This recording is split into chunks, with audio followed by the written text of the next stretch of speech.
The soup burned. Harper Sinclair's scream caught in her throat as the hot liquid soaked through her blonde hair, dripped down her face, blurred her vision with a mixture of tomato and tears. The ceramic bowl clattered against the linoleum floor, spinning once, twice before settling into silence. Brody Lawson laughed. Actually laughed. The sound cut through the diner like a knife through soft butter, sharp and cruel and utterly devoid of humanity. His buddy Trent grabbed Harper's grilled cheese sandwich and ground it into her lap, smearing butter and melted cheddar across her favorite blue dress. Clay had his phone out, recording every humiliating second, his laughter so hard he nearly dropped the device. Harper's wheelchair stayed locked in place. She couldn't run, couldn't hide, couldn't do anything but sit there drowning in tomato soup and shame, while the entire Rosewood Diner watched in frozen silence. Not one person moved. Not one person helped. Just stares and whispers and phones being pulled from pockets to capture her destruction. 3 men, 1 disabled woman, 0 humanity. The back booth scraped against the floor. 5 leather vests stood up in unison. The Hells Angels had seen enough. But before we get there, you need to understand something about Harper Sinclair. You need to understand why a 28-year-old woman with cerebral palsy sat alone in a small-town Montana diner every Tuesday afternoon. You need to understand the 5 years of silence that led to this moment. You need to understand the loneliness that had become her constant companion, as familiar as the wheelchair she'd been using since she was 6 years old. Harper had wanted one thing that Tuesday, just one normal lunch. Tomato soup and grilled cheese, her usual order. Mabel at the counter knew it by heart, had been serving Harper the same meal every week for 3 years now. The Rosewood Diner sat on the corner of Main Street and 5th Avenue in Millbrook, Montana. Population 4,000 and change. The kind of town where everybody knew everybody, where secrets didn't stay secret for long, and where a woman in a wheelchair stuck out like a sore thumb no matter how hard she tried to blend in. Harper had moved here 5 years ago after the accident, after her parents died, after the insurance money ran out and she needed somewhere cheap to live. Millbrook fit the bill. Small town, low rent, quiet streets. She'd thought it would be easier here. Sometimes it was. Mostly it wasn't. The bell above the door chimed at exactly 12:15 when Harper wheeled herself into the diner that fateful Tuesday. Late October sunlight streamed through the windows, casting long shadows across the checkered floor. The lunch rush had already started. Farmers in dusty boots occupied the counter stools. A young mother wrestled with 2 toddlers in a corner booth. Old men argued about politics near the register, their voices rising and falling like a tide that never quite reached shore. Harper made her way to her usual spot, the corner table near the window, the one with the best view of Main Street and enough space for her wheelchair to fit without blocking the aisle. Mabel had learned to keep it open on Tuesdays, a small kindness that meant more than Harper could ever express. Mabel appeared almost immediately, coffee pot in hand, smile lines crinkling around her tired eyes. 55 years old and working double shifts at a diner that probably should have closed a decade ago. But Mabel loved this place, loved the people who came through, loved the routine of it all. "Honey, you look tired," Mabel said, pouring coffee without being asked. "The usual today." Harper nodded, managed a small smile. "You know me too well." That was it. That was all Harper wanted. Sit in her corner, read her book. Pretend for 1 hour that she wasn't the girl everyone stared at, the girl people whispered about, the girl who made them uncomfortable just by existing in their space. She pulled out her worn copy of Persuasion. Jane Austen had become her closest friend these past 5 years. The characters never judged her. The stories never changed. Captain Wentworth still loved Anne Elliot after 8 long years of separation. Some things in this world could be counted on. Harper had just found her place in chapter 12 when the bell above the door chimed again. She didn't look up at first, didn't notice the 3 young men who walked in like they owned the place, didn't see Brody Lawson's eyes scan the room and lock onto her wheelchair with predatory interest. Brody was 23 years old, born and raised in Millbrook, the kind of guy who'd been a high school football star and never quite got over it. His glory days were behind him, now replaced by a string of dead-end jobs and a rap sheet that kept getting longer. He'd been in trouble before. Assault charges, bar fights, the usual small-town tough guy nonsense. Currently on probation for putting a man in the hospital last summer. Should have been more careful, should have kept his head down, But Brody Lawson had never been good at keeping his head down. Trent and Clay flanked him like loyal dogs, 24 and 22 respectively. Not much going on behind their eyes. The kind of guys who followed whoever seemed strongest, laughed at whatever seemed funny, never stopped to think about consequences. They spotted Harper at the same moment Brody did. "Hey, Trent, Clay, you seeing this Harper's stomach drop?" She knew that tone, the cruel curiosity, the predatory amusement. She'd heard it 1,000 times in her 28 years, in schoolyards and shopping malls, in movie theaters and restaurants. Everywhere she went, someone always found her disability entertaining. She gripped her book tighter, stared at the page without seeing the words. "Ignore them, they'll get bored. They always get bored eventually." Brody slid into the booth across from her table. Uninvited, unwanted. His buddies crowded in beside him, blocking any hope of escape. Not that Harper could escape anyway. Her wheelchair was wedged against the wall. The only way out was past them. "Clay, get your phone out," Brody said, a grin spreading across his face. "This is going to be gold. Please don't." Harper hated how small her voice sounded. How weak. "Please, I'm just trying to eat my lunch." Brody leaned forward. His breath smelled like cheap beer and cheaper cigarettes. The kind of smell that clung to clothes and skin and followed a person around like a bad reputation. "People like you shouldn't take up space in here," he said. "Freaks belong in institutions, not regular places where regular people are trying to eat." The words hit Harper like physical blows. She'd heard variations of them her whole life. "You don't belong here. You're making people uncomfortable. Why don't you stay home where nobody has to look at you?" She opened her mouth to respond, to defend herself, to say something, anything that might make them leave her alone. Then Mabel arrived with the food. The older woman set down the tray with trembling hands. She could see what was happening, could feel the tension crackling through the air, like static electricity before a storm. Her eyes darted between Harper and the three men, uncertain, afraid. "Here you go, honey. Tomato soup and grilled cheese." Harper looked up at Mabel, tried to smile, tried to pretend everything was normal. "Thank you." That's when Brody moved. His hands shot out, grabbed the bowl of soup, lifted it high. For one terrible moment, time seemed to stop. Harper saw what was about to happen, saw it coming like a train bearing down on a stalled car. But she couldn't move, couldn't react, could only sit there as Brody tilted the bowl and poured the contents directly onto her head. The soup was hot, not scalding, but hot enough to burn, hot enough to make Harper gasp as the liquid soaked through her hair, ran down her face, dripped on to her shoulders and chest. The smell of tomatoes filled her nostrils, mixed with something else. Humiliation. Pure, undiluted humiliation. Brody laughed. That cruel cutting sound that would haunt Harper's nightmares for months to come. Trent grabbed her sandwich and ground it into her lap, twisting his wrist to spread the damage as far as possible. Melted cheese and butter smeared across her dress, mixing with the soup to create a mess that would never fully wash out. Clay captured every moment on his phone. His laughter was the worst of all, high-pitched and gleeful. The laughter of a child pulling wings off flies. The laughter of someone who had never learned empathy and probably never would. "Oh my God," Clay wheezed between giggles. The look on her face, "This is going to go viral." Harper sat frozen, paralyzed by shock and shame, and a grief so profound it stole her breath. The entire diner had gone silent. 30 people at least, maybe more, all watching the spectacle unfold. Nobody moved, nobody spoke, nobody stepped forward to help. The tears came without permission. Harper couldn't stop them. Her whole body shook with silent sobs as soup dripped from her chin and landed in her useless lap. She wanted to scream, wanted to fight back, wanted to do something, anything other than sit there and take it. But what could she do? Her legs didn't work. Her arms were weak. She was alone in a room full of people who were content to watch her be destroyed. Brody high-fived Trent. The smack of their palms echoed through the silent diner like a gunshot. "That was perfect.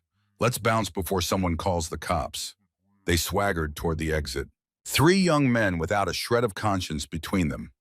Clay was already uploading the video, his thumbs flying across the screen. 200 views already. We're going to be famous. Famous. They thought destroying a disabled woman would make them famous. And the worst part was, they were probably right. The internet loved cruelty, loved watching people suffer. Loved the cheap thrill of someone else's humiliation. Mabel rushed over with napkins. Her hands shook as she dabbed at Harper's soaked hair. Honey, oh God, I'm calling the police. Don't! Harper's voice broke on the word. Please, I just want to go home. But they assaulted you. Mabel's eyes glistened with unshed tears. They can't just get away with it. Please. The word came out as a whisper, a plea, a surrender. Harper didn't have the energy to fight, didn't have the strength to pursue justice. She just wanted to disappear, to crawl into a hole somewhere and never come out. Mabel's hands trembled as she continued cleaning the soup from Harper's hair. An elderly couple shuffled over with more napkins. A young mother offered her cardigan. Everyone was so kind now, so helpful, so eager to assist. After it was too late, what Harper didn't see were the 5 people in the back booth, the ones who had watched the entire incident unfold with growing fury, the ones who hadn't intervened because they wanted to see how far it would go, how deep the cruelty ran, how thoroughly humanity had failed. Hank Caldwell set his coffee cup down with careful precision, slow, deliberate. The ceramic clicked against the saucer like a judge's gavel calling the court to order. His jaw worked back and forth, grinding his teeth against the rage that threatened to consume him. 48 years old, former Marine, current president of the Millbrook chapter of the Hells Angels. Hank had seen combat in 2 wars, had watched friends die in deserts halfway around the world, had done things that still haunted his dreams in the darkest hours of the night. But nothing he'd seen in combat had prepared him for watching 3 grown men assault a woman in a wheelchair for sport. His wife Jolene touched his arm, not to stop him, to agree with him. She was 45 years old, a nurse practitioner at the regional hospital, and she'd spent her career caring for people who couldn't care for themselves. The scene that had just unfolded made her physically ill. Relieving the question came from Ox, 6'5", 300 pounds of muscle wrapped around a heart of gold. He'd been cracking his knuckles since the first drop of soup hit Harper's hair. His real name was Owen, but nobody had called him that since high school. Hank's eyes tracked the 3 men as they approached the door. Right behind those punks, his voice was quiet, deadly quiet. The voice of a man who had learned long ago that the loudest threats were often the emptiest and the softest promises were the ones you needed to fear. About damn time. Willa pushed back her chair. 35 years old, built like a fighter, worked at the women's shelter 3 towns over. She'd seen what cruelty could do to vulnerable people, had dedicated her life to protecting those who couldn't protect themselves. Got everything on video. Flint held up his phone. 31 years old tech genius, the club's go-to guy for anything electronic. His hands were steady despite the anger burning in his chest. Every second recorded, every word captured. Jolene kissed Hank's cheek, a brief press of lips against weathered skin. Go teach them some manners. I'll stay with her. Hank stood, 6'2", 230 pounds. The Hells Angels patch on his leather vest caught the light, the winged skull gleaming like a promise of violence. People noticed. People always noticed when angels moved with purpose. The diner fell even more silent, if such a thing was possible. Conversations died mid-sentence. Forks froze halfway to mouths. Every eye in the room tracked the 5 leather-clad figures as they walked toward the door. Not fast, not slow, purposeful. Outside, Brody's pickup truck was still running. The engine rumbled like a beast waiting to be unleashed. The 3 idiots piled in, still laughing, still congratulating themselves on their brilliant performance. 200 views already, Clay crowed from the back seat. This is going to blow up. Hank knocked on the driver's window, once, hard. The sound of knuckles against glass cut through the laughter like a blade through paper. Brody looked up, annoyed at the interruption. He rolled down the window, already forming a smart remark on his lips. Then he saw the vest, saw the patch, saw the 4 other angels standing behind Hank like a wall of leather and muscle and barely contained violence. The color drained from Brody's face. What do you want, old man? The bravado in his voice was paper-thin, transparent, the kind of false courage that crumbled at the first sign of real resistance. Hank leaned down. His face filled the window frame, blocking out the October sunlight. Get out of the truck. Look, man. Brody's voice cracked on the second word. We were just having some fun. No harm done. No harm done. Hank let the words hang in the air between them. Three grown men assault a disabled woman in public film, it for entertainment, and you call that no harm done. Trent grabbed Brody's arm from the passenger seat. His face had gone the color of old milk. Dude, those are Hell's Angels, actual Hell's Angels. I know what they are. Brody tried to sound tough, failed miserably. I'm not scared. Ox moved to the driver's door. His massive hand closed around the handle, pulled it open with a screech of protesting metal. Brody practically fell out of the truck in his haste to comply. You think you're tough? Hank stepped in close. So close, Brody had to crane his neck back to meet his eyes. You think picking on a woman in a wheelchair makes you a man? It was just a prank. Brody's voice had gone high and reedy, the voice of a bully who had finally met someone that he couldn't intimidate. Just something for social media. Everyone does it, a prank. Hank's voice dropped to something barely above a whisper. Somehow that was worse than shouting. You assaulted a woman who can't fight back, filmed it, posted it for the world to see. That's not a prank. That's a crime. That's who you are. Clay tried to slip out the backdoor phone clutched to his chest like a lifeline. Willa intercepted him, plucked the device from his trembling fingers with the casual ease of someone removing a toy from a child. I'll hold on to this, she said. Evidence needs to be preserved. Hey, that's my property. You can't just take it. Willa smiled. It wasn't a nice smile. So was that woman's dignity before you trashed it for likes? She scrolled through the phone, found the video already uploaded to 3 different platforms. Oh, look, already posted. That'll make the evidence easy to collect. Brody's false bravado crumbled completely. His shoulders sagged. His eyes dropped to the pavement. Okay, we'll apologize or whatever. Is that what you want? Not to me. Hank's eyes were chips of ice, blue and cold and utterly merciless. You're apologizing to her. On your knees, what? You heard me. You can't make us. The protest was weak, desperate, the last gasp of defiance from a man who knew he'd already lost. Can't we? Flint held up his own phone. We've got the whole incident recorded. Assault on a disabled person. Let's see how Detective Morrison feels about that. You know him, right? The one whose nephew uses a wheelchair. The 3 men exchanged panicked looks. Millbrook was a small town. Everybody knew everybody. And everybody knew that Detective Morrison took disability rights seriously. Very seriously. And if the cops don't interest you, Willa added, we can make sure every person in this county knows what you did. Every business, every shop, every potential employer. The Hells Angels have a long memory and a lot of friends. Trent looked ready to cry. His lower lip actually trembled. Okay, fine. We'll do it. Good. Hank grabbed Brody's shirt.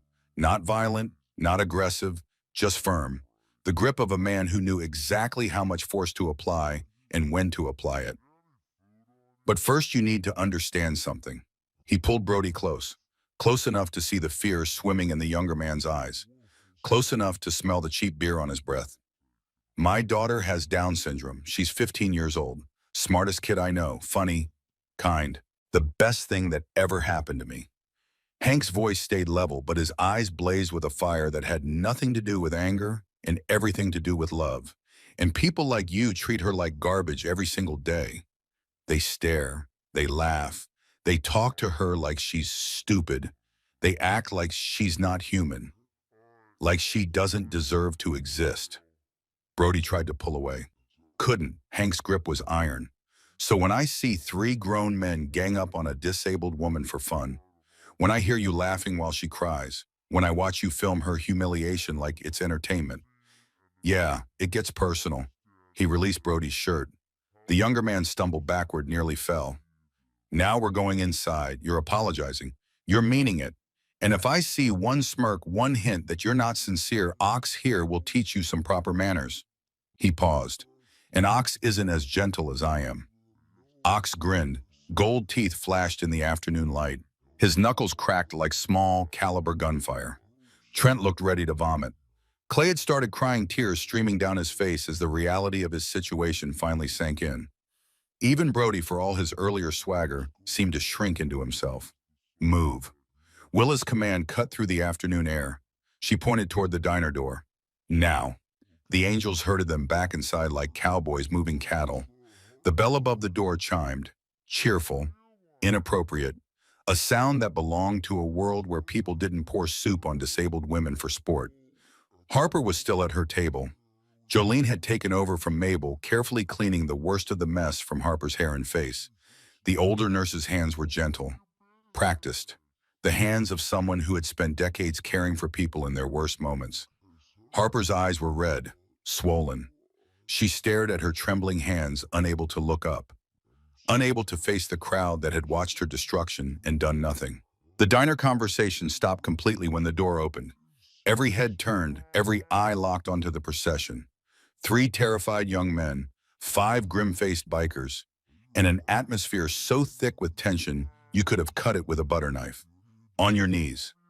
Hank's voice carried through the silence. Clear, commanding, the voice of a man who expected to be obeyed. Brody hesitated. 1 second. 2. Ox's hand landed on his shoulder. The pressure was gentle at first, then not so gentle. Brody's knees buckled. He dropped to the floor like a puppet whose strings had been cut. The linoleum was cold and hard beneath him, unforgiving. Trent and Clay followed without resistance. 3 grown men kneeling in front of a disabled woman's wheelchair. 3 bullies brought low by their own cruelty. Harper looked up, startled, confused. Her blue eyes darted from the kneeling men to the leather-clad bikers and back again. She didn't understand, couldn't process what she was seeing. Hank crouched beside her chair. His voice softened completely. The ice melted from his eyes, replaced by something that looked almost like tenderness. "Ma'am, my name is Hank. These 3 have something they need to say." He paused.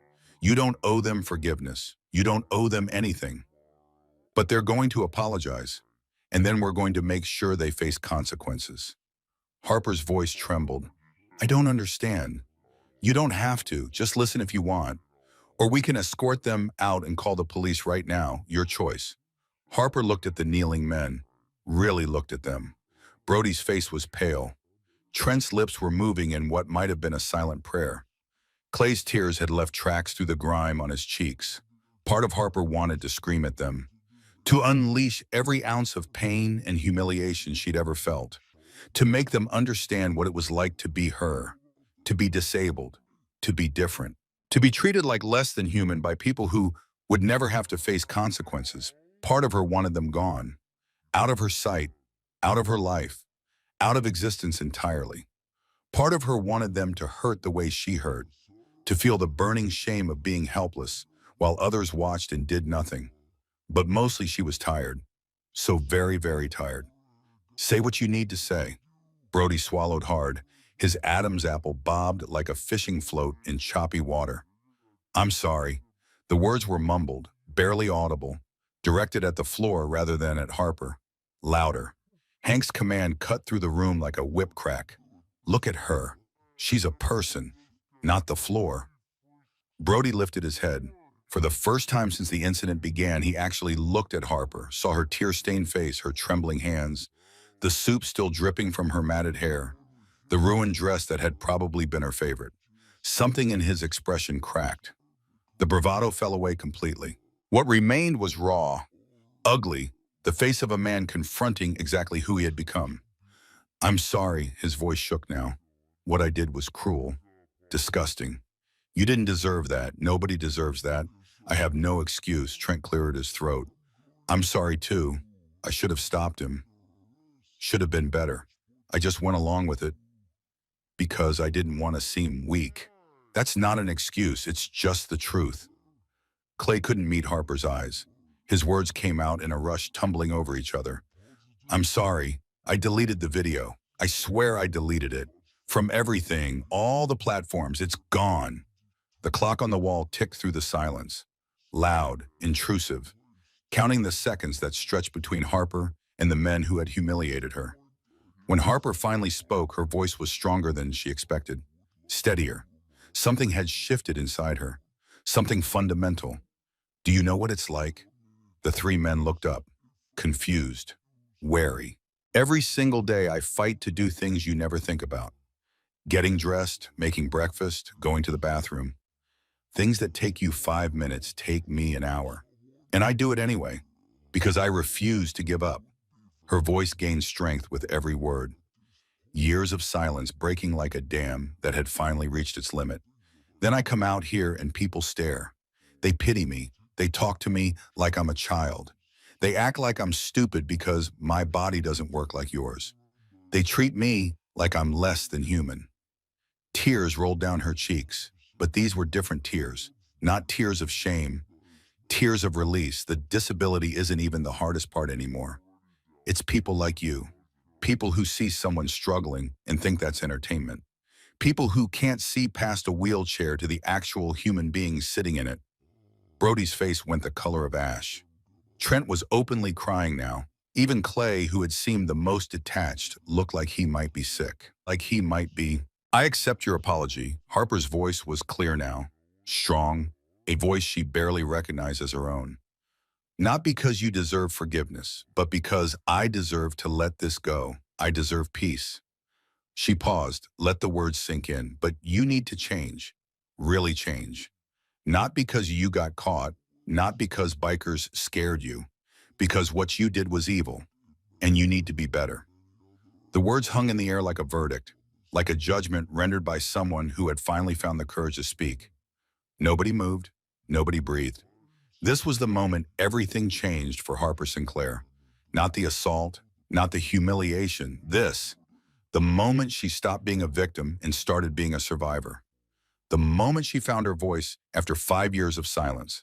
Hank stood, looked at the three kneeling men with something that might have been satisfaction, might have been contempt. Probably both. You heard her. Now here's what happens next. He pulled a folded paper from his vest pocket, laid it on the table beside Harper's ruined lunch. You're each writing a check for $500 to United Cerebral Palsy. Today. Right now. Credit cards work if you don't have cash. Brody started to protest. Hank silenced him with a look. That's not all. You're volunteering at Oakmont Disability Services every Saturday morning. 9 to noon, 12 weeks minimum. You're going to learn what it's actually like to live with a disability. You're going to look those kids in the eyes and remember what you did here today. We don't have time for that. Clay's protest was weak, pathetic, a last gasp of resistance. Make time. Willa stepped forward. Cancel your plans. Miss your parties. Grow up. Flint produced a clipboard from somewhere. Legal documents, official looking. This is a contract. You sign it. You acknowledge what you did. You agree to make restitution. And if you fail to complete any term, we submit the video evidence to police and your employers. We also share it across every social media platform we can access. That's blackmail. Trent's voice cracked on the word. That's consequences, Ox said flatly. Something you should have learned a long time ago. Brody took the pen with shaking hands, hesitated. There's something else you should know. Hank's voice cut through the tension. Before you sign, everyone looked at him. I know you, Brody Lawson, know your history, know you're currently on probation for assault. The color drained from Brody's face. What you did here today is a parole violation. The video we recorded is evidence. The cops are going to see it either way. But if you sign this contract and complete every term, we'll tell the judge you took responsibility. Made amends might make a difference in sentencing. If you don't sign, Hank shrugged. Well, that's your choice. Brody signed without another word. His hand shook so badly the signature was barely legible. Trent signed, Clay signed. They provided phone numbers, addresses, employment information. Flint documented everything. Photos of IDs, copies of signatures, a paper trail that would follow them for years. One more thing. Hank's voice softened slightly. Mabel gets a $100 tip for having to witness your behavior in her establishment. Brody pulled out his wallet. His hands were still trembling. Trent and Clay added what they had. The crumpled bills piled up on the counter. More than $100, almost two. Mabel took the money with a strange expression. Gratitude mixed with disgust. She looked at the three young men like she was seeing them clearly for the first time. You boys aren't welcome back here. 6 months minimum. And only if Harper says it's okay.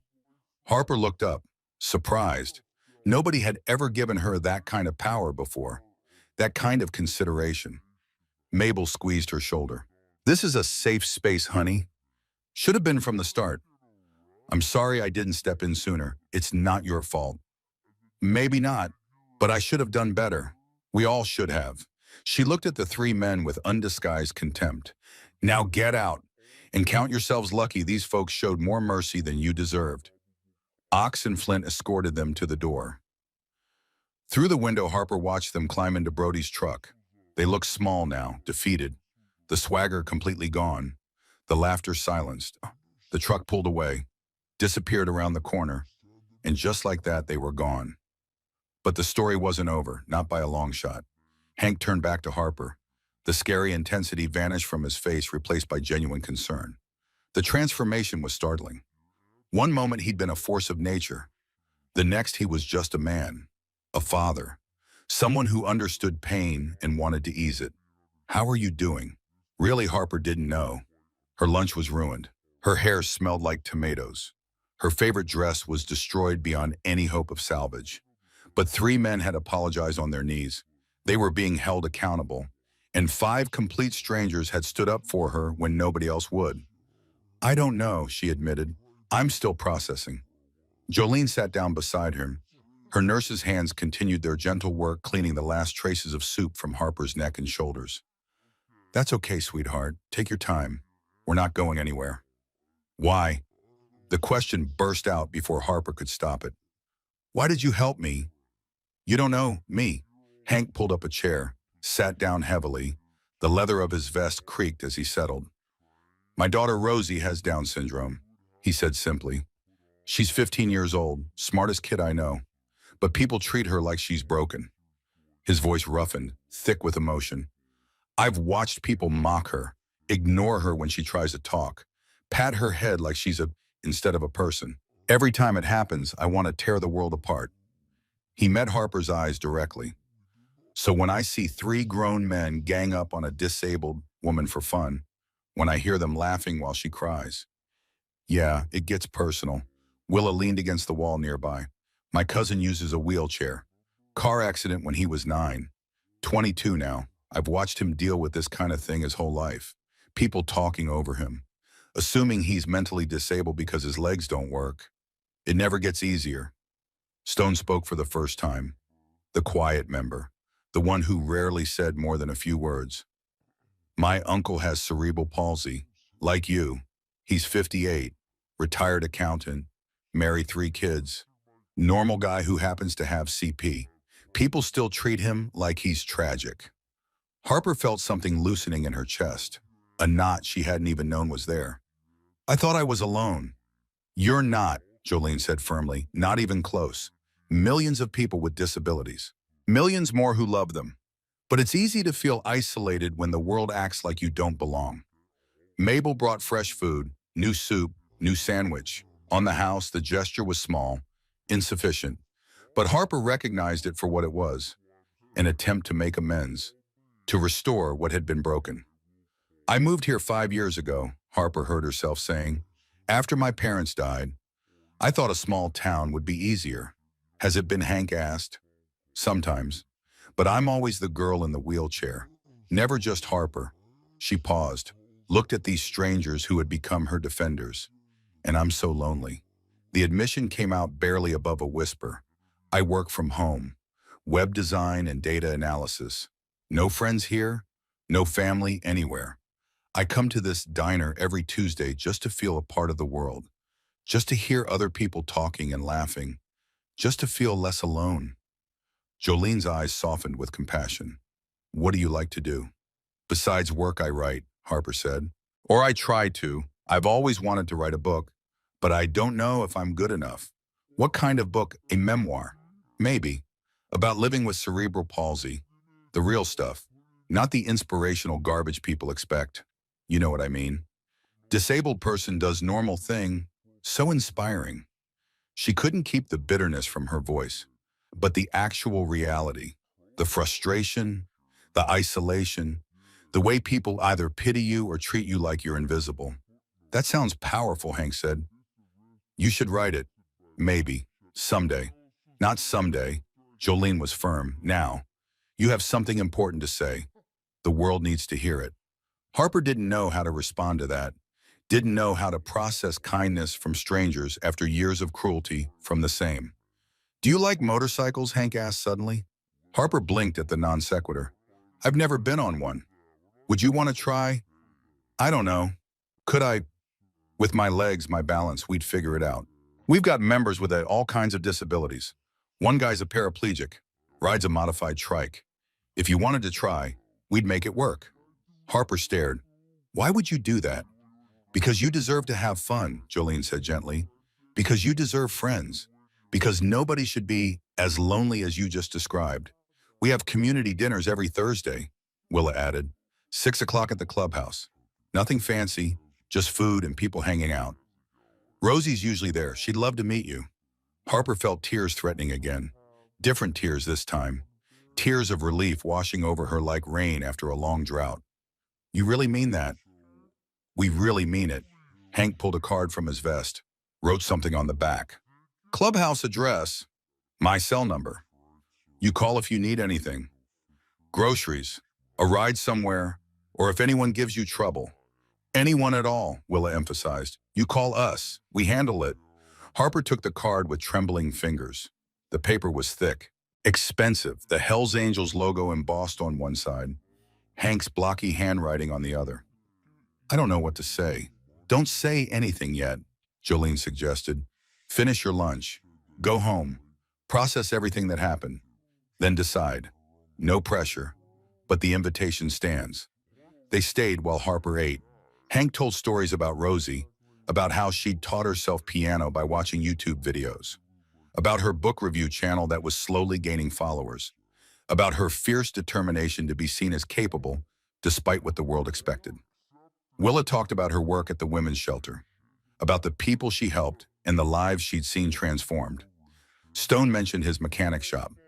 Ox described his volunteer work coaching Little League. Flint discussed his side business helping small businesses with their technology.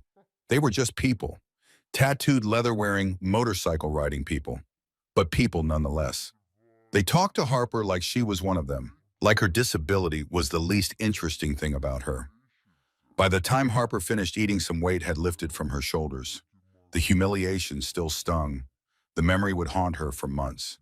But someone had stood up for her, without hesitation, without expectation. That meant something. When Harper wheeled toward the door, Mabel stopped her one last time. Those 5 times they're paying for. Consider it permanent. Your lunch is free here from now on. Mabel, you don't have to. I do. I should have stopped them the second they looked at you wrong. I didn't. So your lunch is free. And if anyone bothers you here again, you tell me immediately. Harper nodded, didn't trust her voice. Outside, the angels stood by their motorcycles. 5 machines gleaming in the afternoon sunlight. Chrome and leather and raw American power. Hank helped Harper navigate the ramp. His hands were surprisingly gentle for someone who had been so intimidating just an hour before. Jolene hugged her. Brief but warm. Thursday night, 6 o'clock. Think about it. I will. Harper watched them mount their bikes. Engines roared to life like thunder rolling across the Montana hills. Hank nodded at her. Willa saluted. Then they were moving, a formation of chrome and leather disappearing down Main Street. Harper sat on the sidewalk, the autumn sun warm on her face, her hair still damp, her dress still ruined. But something had changed. She pulled out Hank's card, read the address, his phone number. Her thumb traced the Hells Angels logo. Would she call? Would she show up Thursday night? Would she let these strange guardian angels into her life? She didn't know. Couldn't know. The future was uncertain. It always had been. But for the first time in years, Harper Sinclair had hope. She tucked the card into her pocket, started the slow journey home. Her wheelchair hummed along the familiar sidewalks, past the hardware store, past the library, past all the places where people had stared and whispered and treated her like something less than human. Today had been the worst day of her life, and somehow impossibly it had also been the best. Harper reached her apartment building just as her phone buzzed. A text from an unknown number. This is Jolene. Hank gave me your number from the diner records. Just wanted to make sure you got home safe. Let us know if you need anything. Harper stared at the message. Read it twice. 3 times. Someone cared. Someone she barely knew. someone who had no reason to bother with her at all. She typed back with trembling fingers, "Home safe. Thank you for everything today." The response came almost immediately. That's what family does.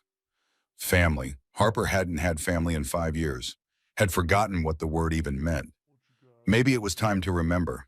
She wheeled into her apartment, closed the door, locked it.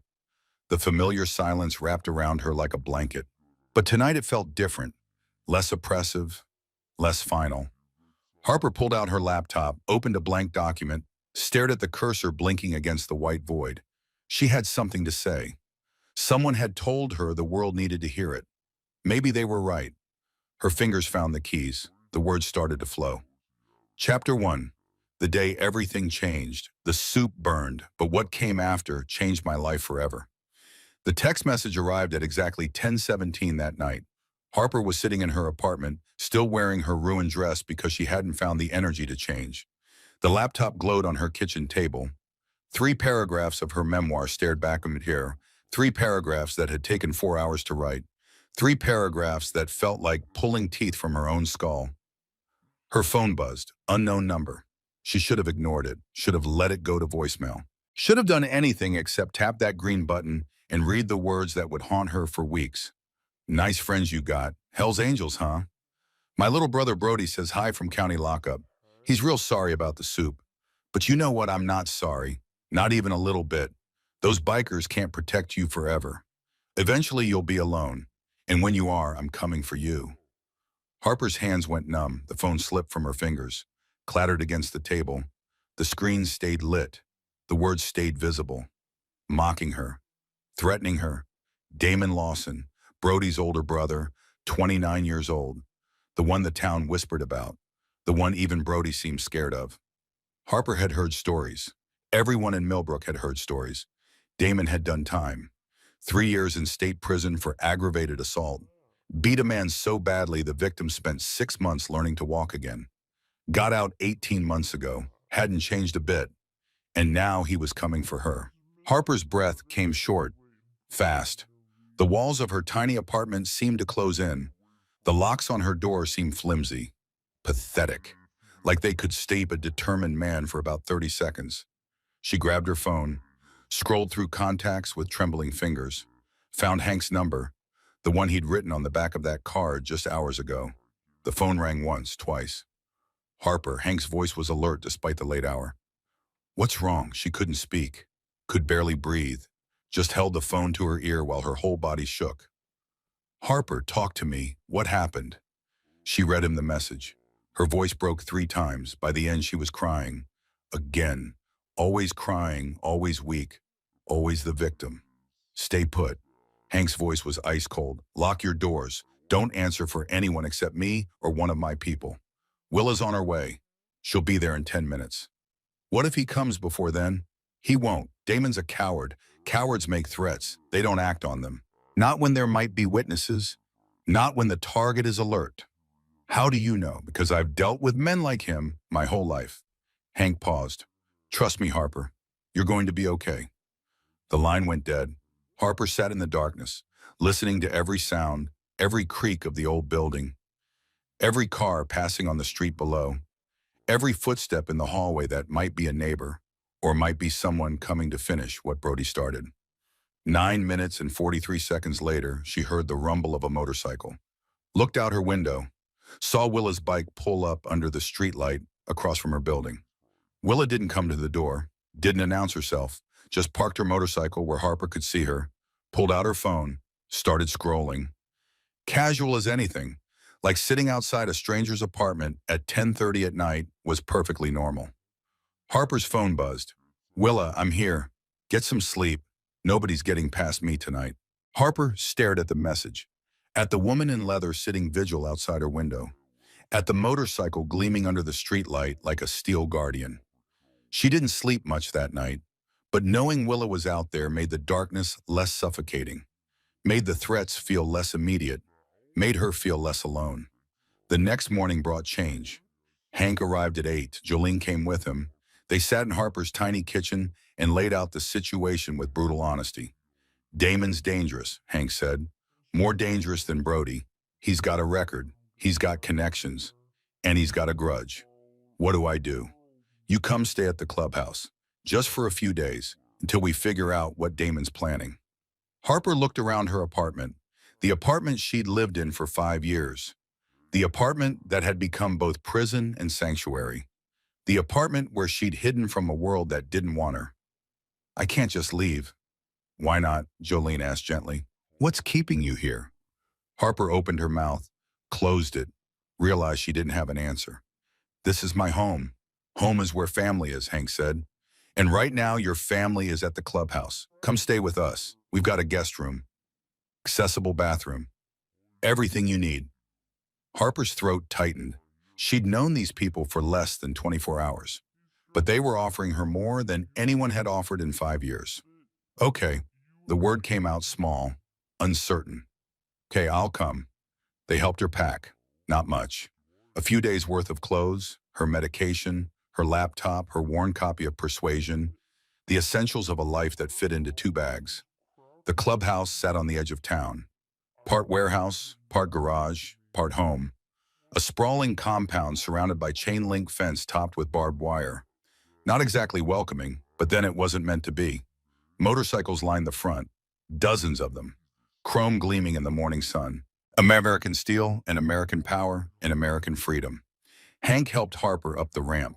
The main room was huge, pool table in one corner, bar along one wall, couches and chairs scattered around in comfortable clusters, photos covering every surface, generations of Hell's Angels staring down from frames that had seen better days. It was loud. It was chaotic. It was nothing like Harper's quiet apartment. It was perfect. A blur of motion caught Harper's eye.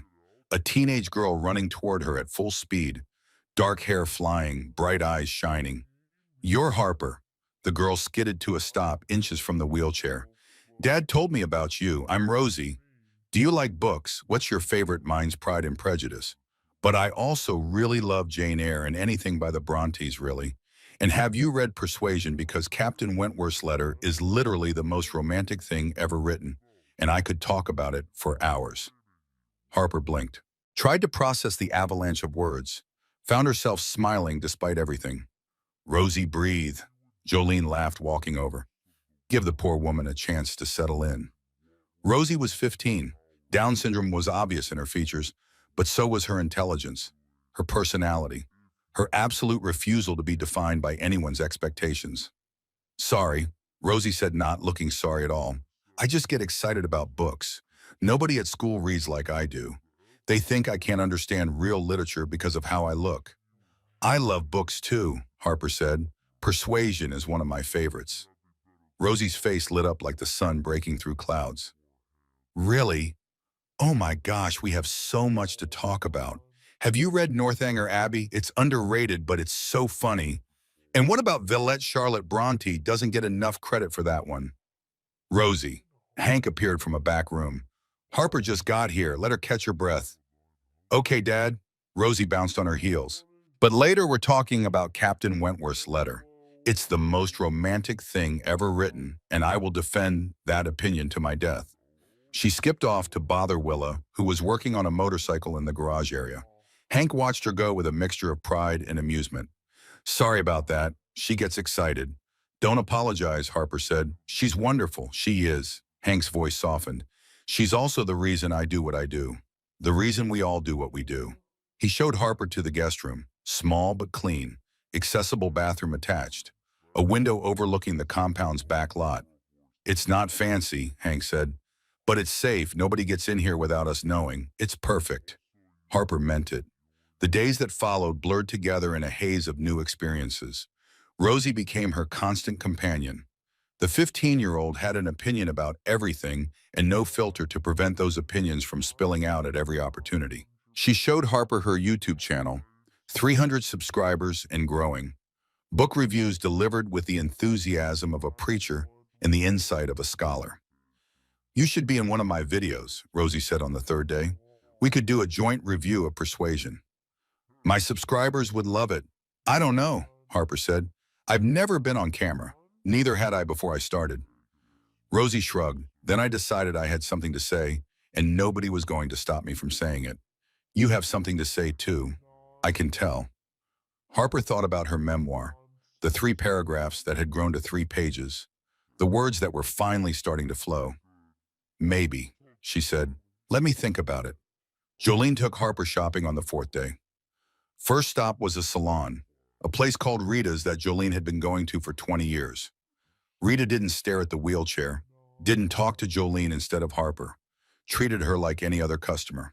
What are we doing today? Rita asked, running her fingers through Harper's blonde hair. This is beautiful, natural color. Lucky girl. I don't know, Harper admitted. I haven't really thought about my appearance in a long time. Then let's change that, Rita smiled. I'm thinking we clean up the ends, add some layers for volume, maybe some highlights to brighten things up. What do you think? Harper looked at herself in the mirror. Really looked, saw the woman she'd become. Tired, defeated, invisible. That sounds perfect. 2 hours later, she barely recognized herself. Her hair was styled, layered, lighter. She looked alive, not like the ghost who'd been staring back from mirrors for 5 years. Beautiful, Rita declared. You've got great bone structure. Don't hide it. In the car afterward, Jolene glanced over. Feel good different, Harper said.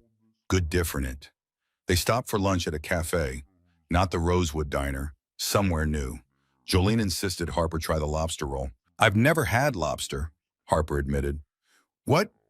That's criminal. You're trying it. My treat. The lobster roll was amazing. Harper ate the whole thing, licked butter from her fingers like a child. Didn't care who was watching. So, Jolene said, wiping her own fingers. Thursday night, 6 o'clock at the clubhouse. Rosie's been counting down the hours. I'll be there, Harper said, then realized she hadn't even hesitated. That night alone in the guest room, Harper opened her laptop. The memoir had grown to 15 pages. The words came easier now, faster, like a dam had broken and everything she'd been holding back for 5 years was finally pouring out. She wrote about the diner, about the soup, about the laughter that had cut deeper than any physical wound. She wrote about Hank and Jolene and the angels who had stood up when everyone else sat still. She wrote until her eyes burned, until her fingers cramped, until the story was out of her and onto the page. Chapter 5. Finding family in unexpected places. I used to think family was blood, the people you were born to, the people who raised you, the people who deedballed and left you alone in a world that didn't want you. I was wrong. Family is the people who choose you, the people who stand up when everyone else sits down, the people who see past the wheelchair to the person sitting in it. Harper saved the document, closed her laptop, let the tears of release fall freely. The phone call came on the 6th night, 2:17 in the morning. Harper's phone buzzed on the nightstand. Unknown number. Again. She almost didn't answer. Almost let it go to voicemail. Almost chose the safe path she'd been choosing for 5 years. But something had changed. Something inside her had shifted. She wasn't the same woman who'd sat frozen in that diner. Wasn't the same woman who'd begged 3 bullies to leave her alone. She answered, "Is this Harper Sinclair?" The voice was female, older, rough from years of cigarettes and harder things. "Who is this Charlene Lawson, Brody's mother?" Harper's grip tightened on the phone. She should hang up. Should tell this woman to never contact her again. Should protect herself from whatever manipulation was coming. But she didn't. "I'm not calling to threaten you," Charlene continued. "I'm not calling to make excuses. I'm calling to apologize." Harper waited, said nothing. "I know what my son did to you. I saw the video before it got taken down. I've been sick about it for days." Charlene's voice cracked. "I raised him better than that. I thought I did anyway." "Mrs. Lawson, please let me finish." Harper fell silent. "Brody's father left when the boys were young," Charlene said. "I worked 3 jobs trying to keep them fed and housed. I wasn't around much. Damon raised Brody more than I did." "And Damon," she trailed off. "Damon's got a mean streak, always has. He made Brody tough. Made him think being cruel was the same as being strong." Harper's throat tightened. She didn't want to feel sympathy for Brody. Didn't want his mother's pain to complicate her anger. "I visited Brody in county today," Charlene continued. "He's a mess, crying, saying he deserves to be there, saying he understands now what he did to you." Good, Harper said flatly. He does deserve it. I know. I know he does. But there's something else. Something I need you to understand. Not to excuse what he did. Nothing excuses that. But maybe to explain it. Harper's stomach dropped. What are you talking about? Silence stretched across the line. Heavy, loaded. The silence of someone about to reveal something they'd kept buried for years. Brody had a younger brother, Charlene finally said.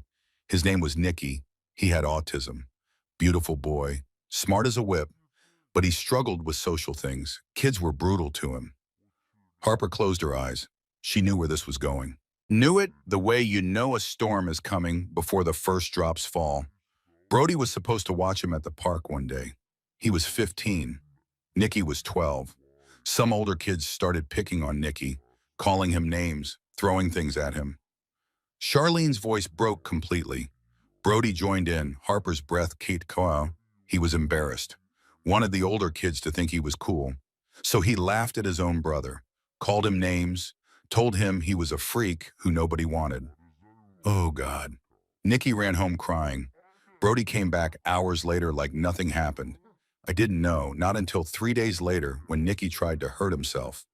The words hung in the darkness, heavy as stones. He was 12 years old and he tried to hang himself in our garage. Because even his own brother hated him. Harper couldn't breathe, couldn't think, could only listen as this woman's grief poured through the phone like blood from an open wound. We got him down in time, got him help, therapy, medication. He got better. We thought he got better. Then 2 years later, right after his 14th birthday, Nicky did it again. Charlene's voice went flat, empty. The voice of someone who had cried so many tears there were none left. This time we didn't find him in time. Harper felt her own tears fall, silent, unstoppable. Brody never forgave himself. He blamed everyone. Me for working too much, his dad for leaving, the kids at school for being cruel. But mostly he blamed himself. And instead of dealing with that guilt, he became the thing that killed his brother. He became a bully. Why are you telling me this? Because Brody asked me to. He's in county right now, finally facing what he did, what he's been doing. He wanted you to know he's sorry, not just for the soup, for everything, for all the people he's hurt trying to run from his own guilt. Harper wiped her eyes. Is this supposed to make me forgive him? No, Charlene said firmly, it's not. You don't owe him forgiveness. You don't owe him anything. I'm telling you because you deserve to know that what he did wasn't about you. It was about him, about his pain, about his guilt, about his inability to face what he did to his own brother. She paused. Hurt people hurt people. That doesn't excuse it, doesn't make it okay, but maybe it explains it. And maybe understanding that will help you heal. Harper sat in the darkness for a long moment, processing, trying to make sense of everything she just heard. Mrs. Lawson. Yes, understanding isn't the same as forgiving. His pain doesn't erase mine. His guilt doesn't fix what he did to me. I know, but thank you for telling me, for helping me understand. She paused. I hope Brody finds peace. I hope he gets the help he needs. But I can't be the one to give him that peace. I have to focus on my own healing. Charlene's voice was thick with tears. I understand. Thank you for listening. Take care of yourself, Harper. The line went dead. Harper sat in the darkness, phone clutched in her hand, mind spinning. Nicky, a boy with autism who killed himself because even his own brother turned against him. Brody, a teenager so desperate for acceptance that he destroyed the person who loved him most. A family shattered by cruelty and guilt and the terrible price of belonging. Harper understood trauma, understood how pain could twist people into versions of themselves they never meant to be. She'd spent 5 years becoming a ghost. Brody had spent 8 years becoming a monster. Neither of them had dealt with their damage. Neither of them had faced the darkness inside. But understanding wasn't forgiving. Couldn't be. Wouldn't be. Harper lay back down, stared at the ceiling, let the weight of the night settle over her. Tomorrow would bring new challenges, new revelations, new tests of the strength she was only beginning to discover. But tonight she would rest. Tonight she would process. Tonight she would let herself feel everything without trying to control it. The seventh day brought news. Bad news. Hank's face was grim when he sat across from Harper at the clubhouse's long dining table. We need to talk. About Damon. What about him? He made bail yesterday. Someone put up his mother's house as collateral. Harper's blood went cold. He's out. Was out, past tense. He cut his ankle monitor at 6 this morning. Disappeared. Nobody knows where he is. The world tilted. Harper gripped the table to steady herself. There's more. Hank continued, his voice heavy. He went to his mother's house before he vanished. Took a gun, a .45 his father left behind years ago. He has a gun. Yes. And he's coming for me. We don't know that for certain, but we're not taking chances. Harper's phone buzzed. She looked down. Unknown number, new message. I'm patient. I can wait. And when I come for you, nobody will see it coming.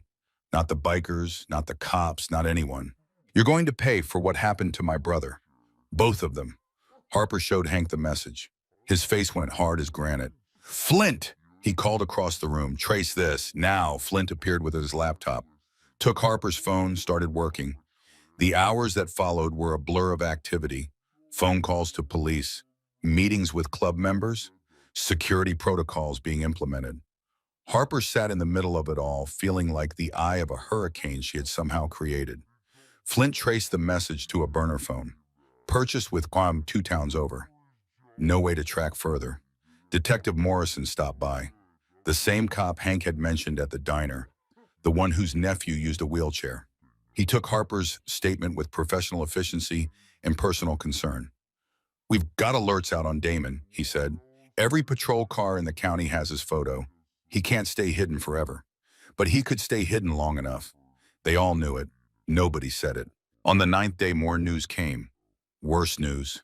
Damon had been spotted, 3 miles from town, driving a stolen car, armed. Police pursued. Damon fled. The chase ended when Damon crashed the stolen vehicle into a ditch and escaped on foot into the woods. He's close, Hank said during the emergency meeting. Too close. We're on lockdown until further notice. Nobody leaves the compound alone. Nobody goes anywhere without checking in. Harper listened from the corner. Watched these people she barely knew prepare to defend her with their lives. The guilt became unbearable. That night, she sat at the window of the guest room, watching the compound. Guards patrolled the perimeter. Cameras recorded every angle. The hellsangels had turned their clubhouse into a fortress. All for her. All because she'd gone to lunch on a Tuesday and ordered tomato soup.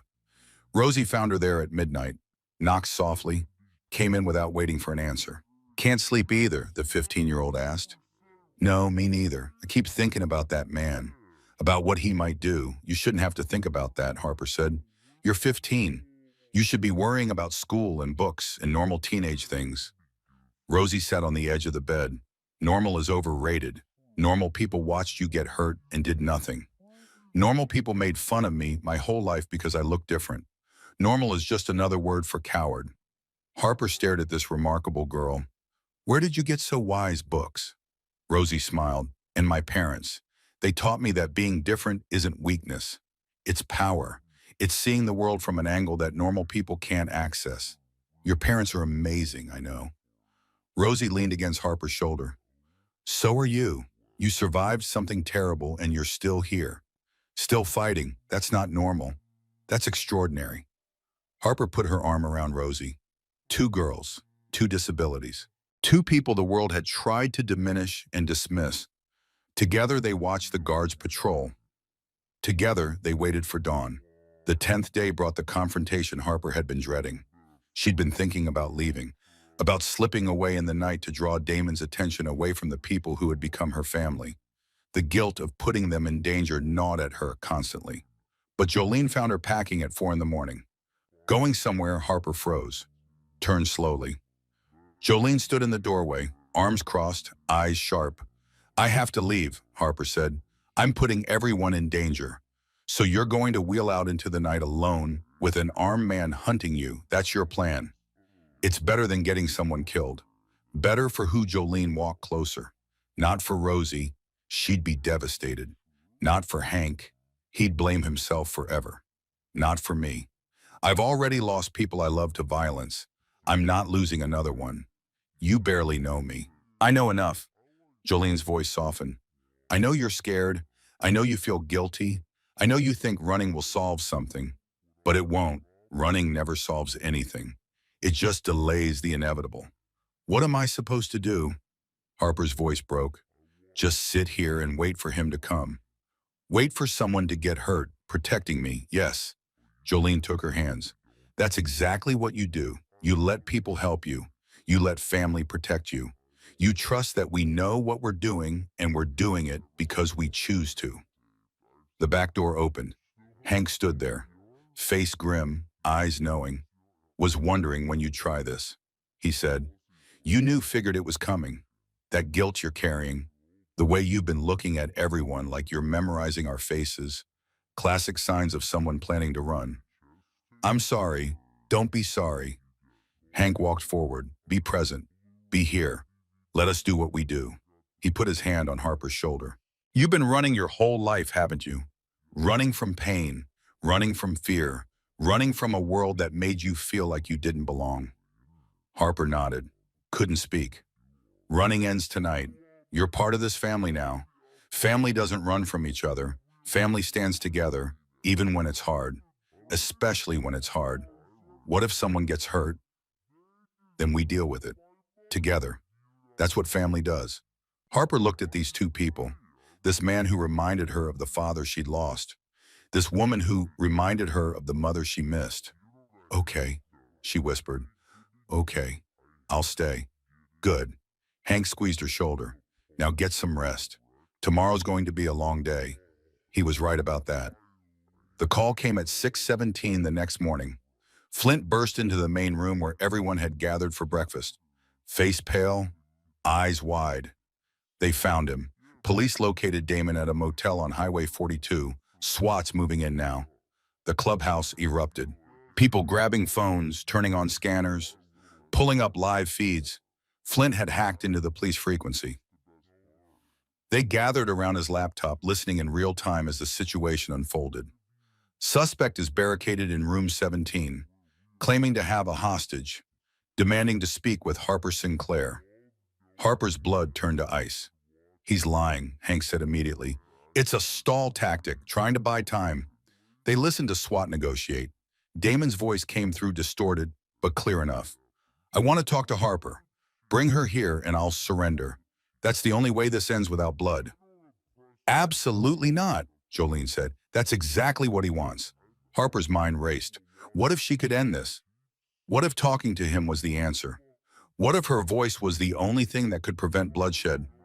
No, Hank's voice cut through her thoughts. I know what you're thinking. The answer is no. What if it works? It won't work. He wants you in range, wants to use you as his shield. This is textbook manipulation. The standoff continued for hours. Damon kept demanding Harper. Police kept refusing. Negotiators tried every technique in the book. Nothing worked. Then a new voice came over the scanner. Female, familiar. Damon, this is your mother. I'm here with the police. Please, baby, put the gun down. Come out. Don't make this worse. Silence, then Damon's voice. Quieter now, younger somehow, like the man had briefly become the boy. Mom, I'm here, baby. Please, for me, for Brody. Don't do this. They took Brody from me. They put him in jail. Brody put himself in jail. Charlene's voice was steady despite the tears audible in every word. He did something wrong and he's facing the consequences. That's how the world works. That's how it should work, but she did this. That woman in the wheelchair. She ruined everything. No baby. She didn't. You and Brody did this to yourselves. And I did this by protecting you too long. By making excuses. By not teaching you that actions have consequences. Silence again. Longer this time. Everyone in the clubhouse held their breath. Mom, I'm scared. I know, baby. I'm scared too. But the only way out of this is through. Put the gun down. Come outside. Let's end this before someone gets hurt. More silence. An eternity compressed into seconds. Then the scanner crackled. Suspect is exiting the room. Hands up. Gun on the ground. Officers moving in. The clubhouse exhaled. 30 people releasing 30 held breaths in perfect unison. We have the suspect in custody. No shots fired. Hostage claim was false. Scene is secure. It was over. Damon was in handcuffs. No one was hurt. The nightmare had ended. Harper sat in her wheelchair, stunned, shaking, unable to process what had just happened. Jolene knelt beside her. "It's done. You're safe." "His mother," Harper whispered. She stopped him. "Yes." Jolene nodded. She chose justice over blood. That's the hardest choice a parent can make. Harper thought about Charlene, about the woman who had lost one son to suicide and was now watching another go to prison, about the impossible weight of loving someone who had become a monster. "Is it wrong that I feel sorry for her?" "No." Jolene squeezed her hand. "Compassion is never wrong, even for people who've hurt us, especially for them." The rest of the day passed in a blur. Phone calls confirming Damon's arrest, updates from Detective Morrison about charges, relief spreading through the clubhouse like warmth from a fire. Damon faced a list of crimes as long as Harper's arm: bail jumping, possession of a firearm by a felon, making terroristic threats, stalking. The district attorney was talking 15 to 20 years minimum. It was over. Really over. That night, Harper sat on the clubhouse porch, watching the sunset paint the Montana sky in shades of orange and gold, feeling something she hadn't felt in years: peace. Hank sat down beside her, said nothing for a long moment. "You okay?" "I think so. For the first time in a long while, I think I actually am." "Good." He leaned back. "What's next for you?" Harper thought about it, really thought. "I'm going to finish my book. I'm going to tell my story, and I'm going to help other people like me feel less alone." That sounds like a plan. Harper looked at this man, this stranger who had become family, this guardian angel in leather and denim. "Thank you for everything. That's what family does." Hank smiled. "Now come inside. Rosie's been driving everyone crazy waiting to celebrate with you. Something about a book club and Captain Wentworth's letter." Harper laughed, actually laughed.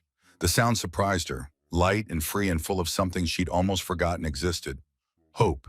She followed Hank inside, into the warmth, into the noise, into the chaos of the family she'd never expected to find. The nightmare was over. But her story was just beginning. 2 months later, Harper stood in front of her bathroom mirror and practiced her speech for the 15th time. "My name is Harper Sinclair, and 2 months ago, 3 men dumped soup on my head because I'm disabled, and they thought it would be funny." Her voice cracked on the word funny.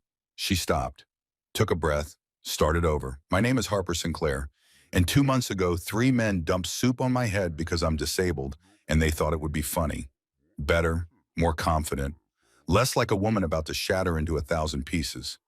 The Disability Rights Conference was in 6 hours. 200 people would be sitting in that audience. Advocates, activists, family members of disabled individuals, politicians, media representatives, all of them waiting to hear what Harper Sinclair had to say about living with cerebral palsy in a world that treated disability as tragedy instead of just another way of being human. Harper's hand shook.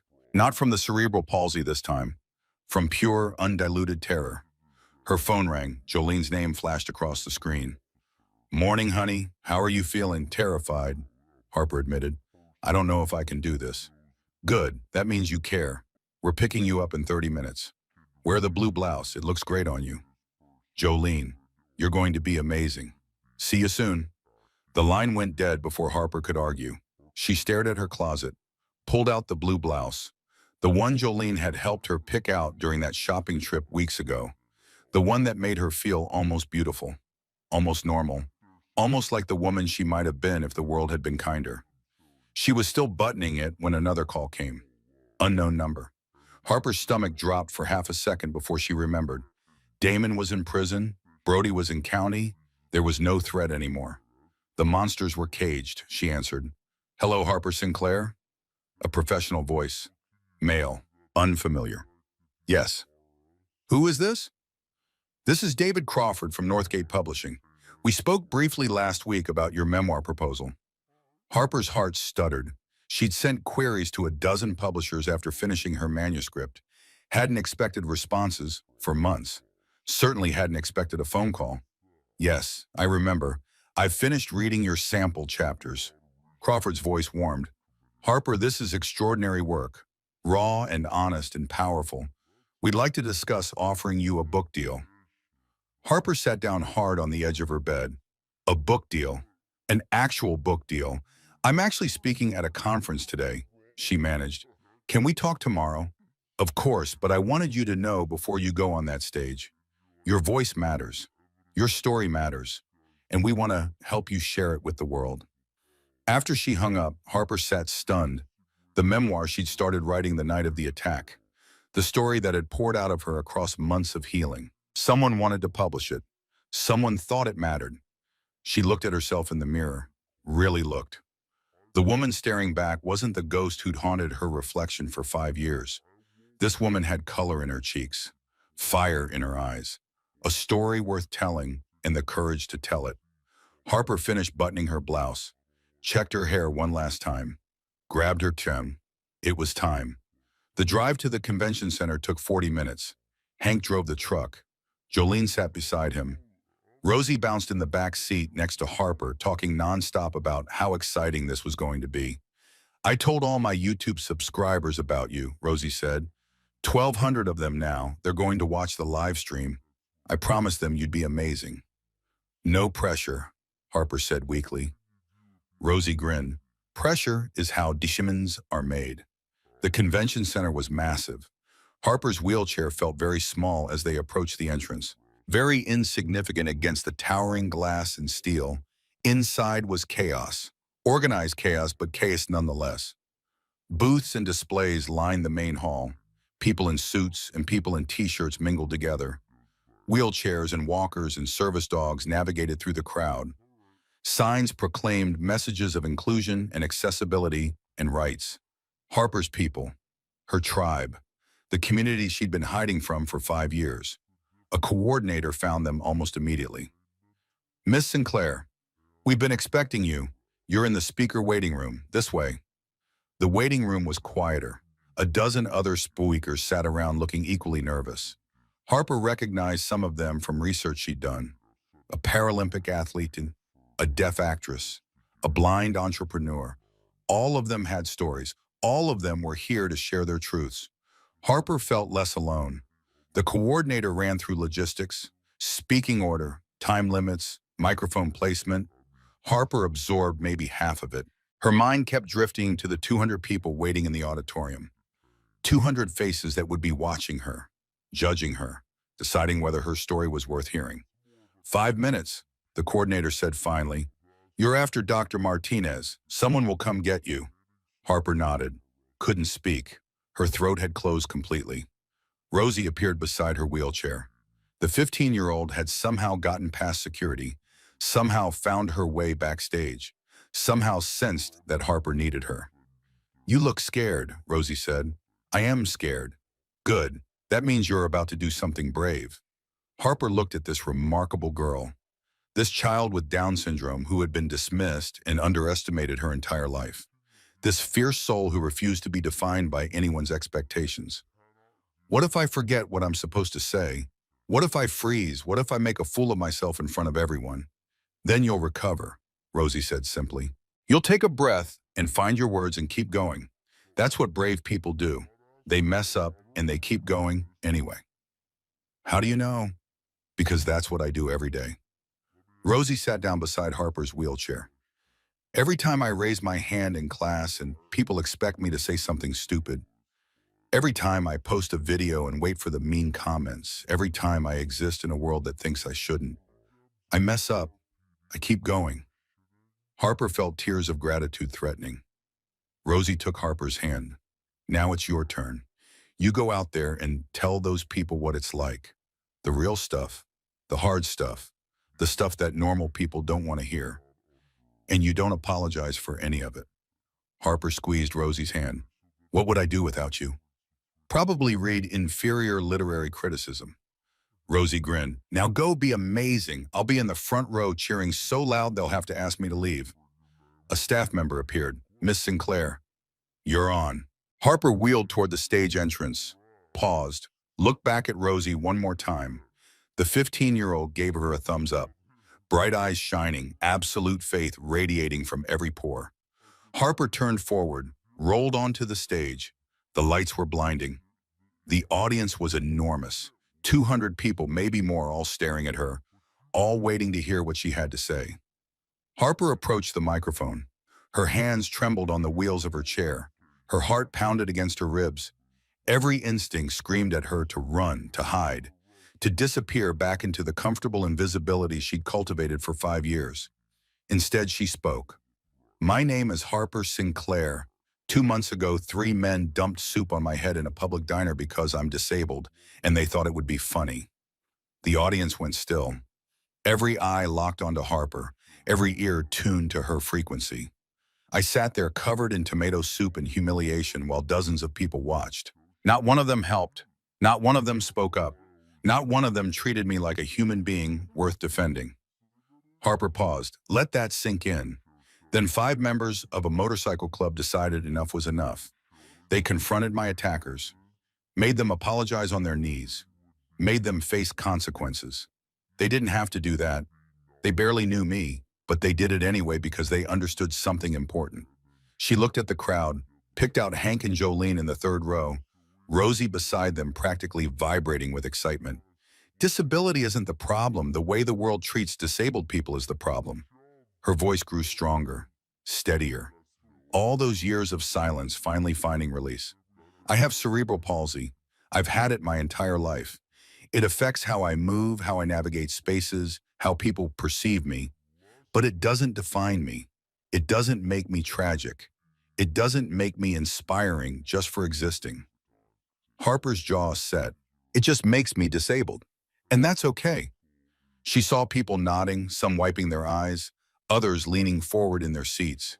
The world tells disabled people we should be grateful for basic decency, that we should be quiet and polite and not make anyone uncomfortable, that if we're treated badly, it's somehow our fault for being disabled in public. Her voice rang out clear and strong. I'm done with that. I'm done being quiet. I'm done accepting crumbs of accessibility and calling it progress. I'm done letting people pity me instead of respecting me. Harper straightened in her wheelchair.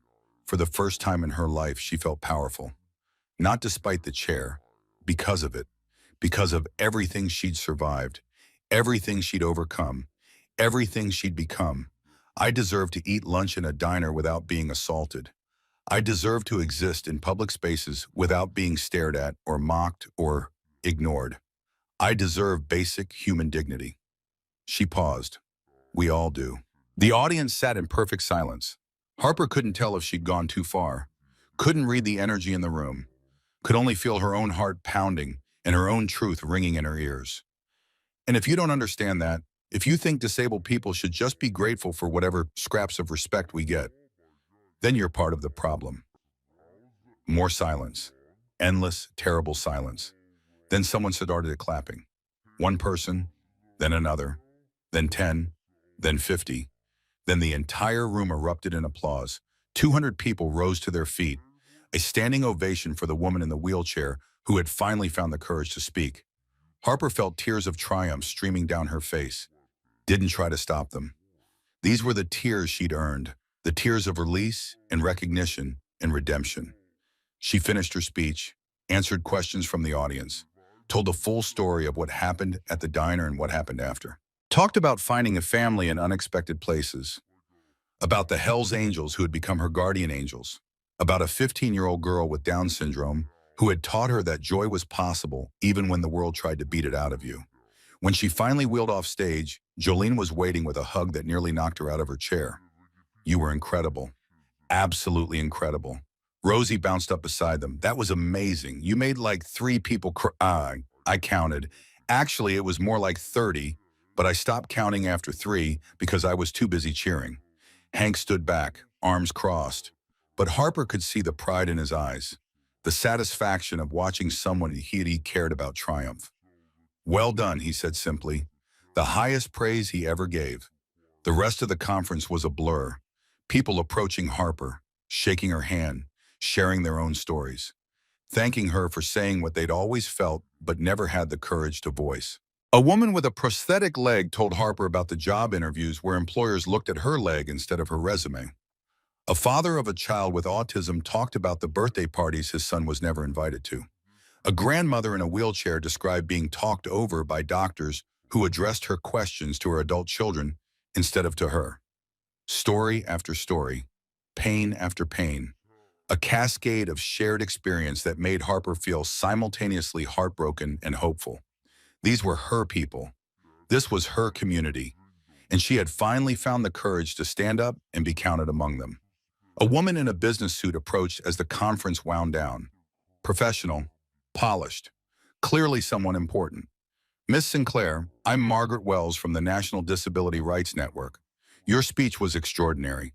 We'd like to talk to you about joining our Speakers Bureau. We send advocates to schools, corporations, government agencies. We think your voice could make a real difference. Harper stared at her.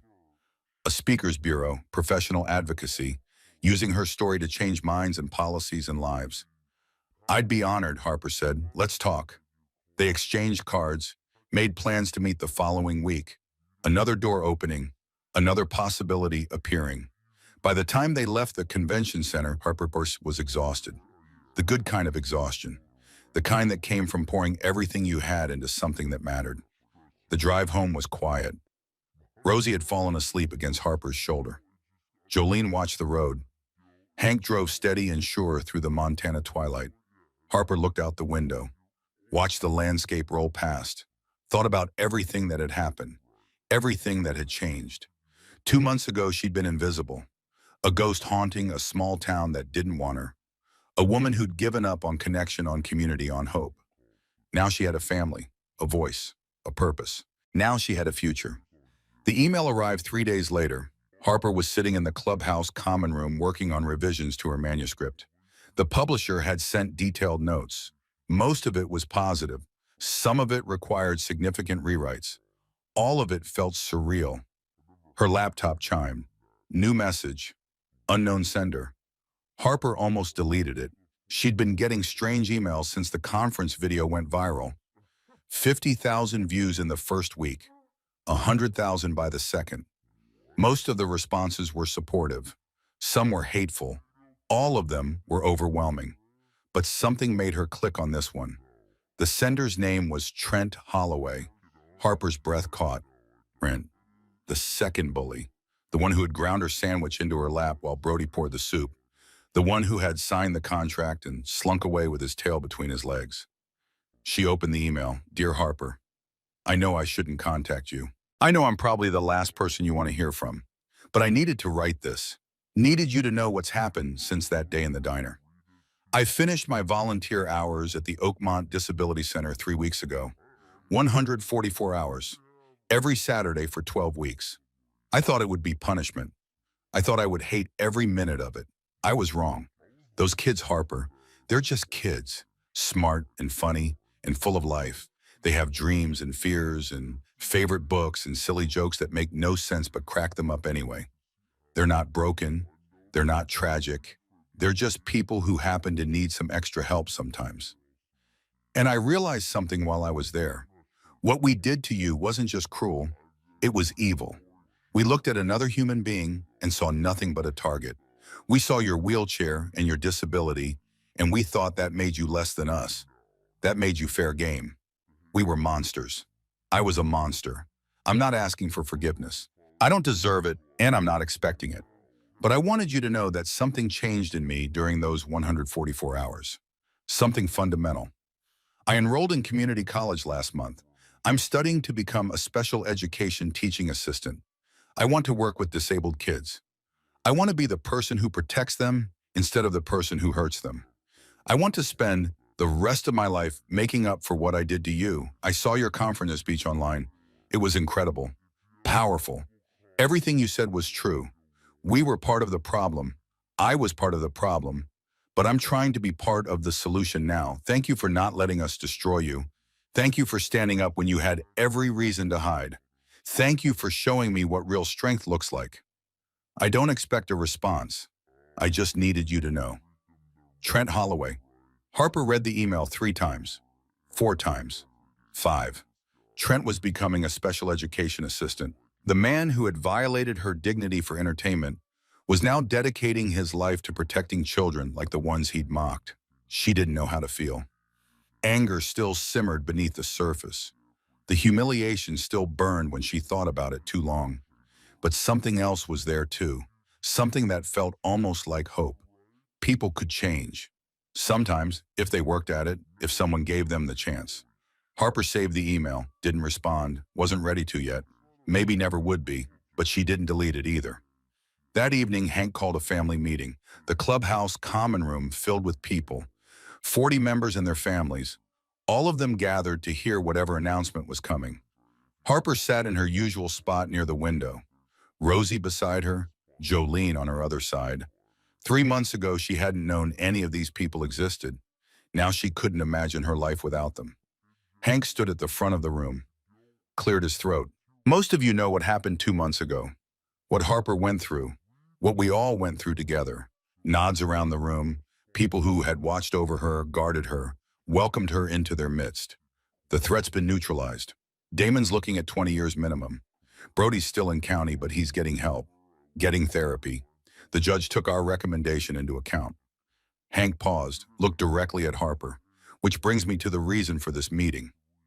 Harper's heart rate accelerated. She had no idea what was coming. 3 months ago, Harper was a stranger, someone we helped because helping people is what we do. But she's not a stranger anymore.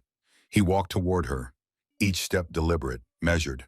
She's family, and family needs a home. Jolene squeezed Harper's hand. There were tears in the older woman's eyes. We've been working on something, Hank continued. A project, something we started years ago for Rosie when she got older. A place where she could live independently, but still be close to family, still be safe. He stopped in front of Harper. We finished it last week.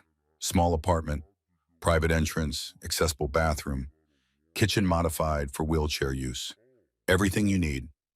Harper couldn't breathe, couldn't think, could only stare at this man who had become a father figure in the span of weeks. It's yours if you want it, Hank said. No rent, no obligations, just a home, a place to belong. The room fell silent, 40 people waiting for Harper's response.